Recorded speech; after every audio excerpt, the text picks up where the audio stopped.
Kawawa talaga tayo mga lods pag tayo ang mga delivery. Once na umulan, akong napakalakas ng ulan ngayon mga lods. Maliligo talaga ang mga helper or pinanties pag ikaw ay isang delivery. Ay lods, makikita nyo lods, nandito tayo ngayon sa Quezon City, Trinoma o Landmark. Napakalakas talaga ng ulan, makikita nyo naman sa ating harapan yung windshield natin, no? Lumalabo na yung ating salamin dahil wala tayong aircon.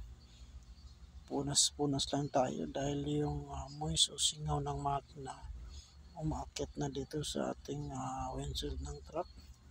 Kaya mangyayari, magkakaroon siya ng moist sa halos. Hindi mo na makita yung harapan. Nag-umpisa na lods, baka mamaya nito wala na tayong makikita dito sa ating daanan. Kaya ingat-ingat tayo sa ating mga kapwa riders o mga delivery drivers dyan. Mga lods, mga ka-travel vloggers, ingat tayo sa lakas ng ulan na mapinsala tayo sa ating pagbibiyahe. Dahil halos visibility na ang ating harapan dahil sa lakas ng ulan. Dito pa lamang kami sa Trinoma, makikita nyo sa likod na no?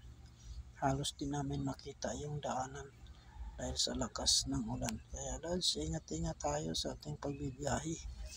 Tayong mamadali dahil baka madulas tayo. Asiguradong madulas ang daan ngayon dahil sa lakas ng ulan. Ano lods, makita nyo naman di ba?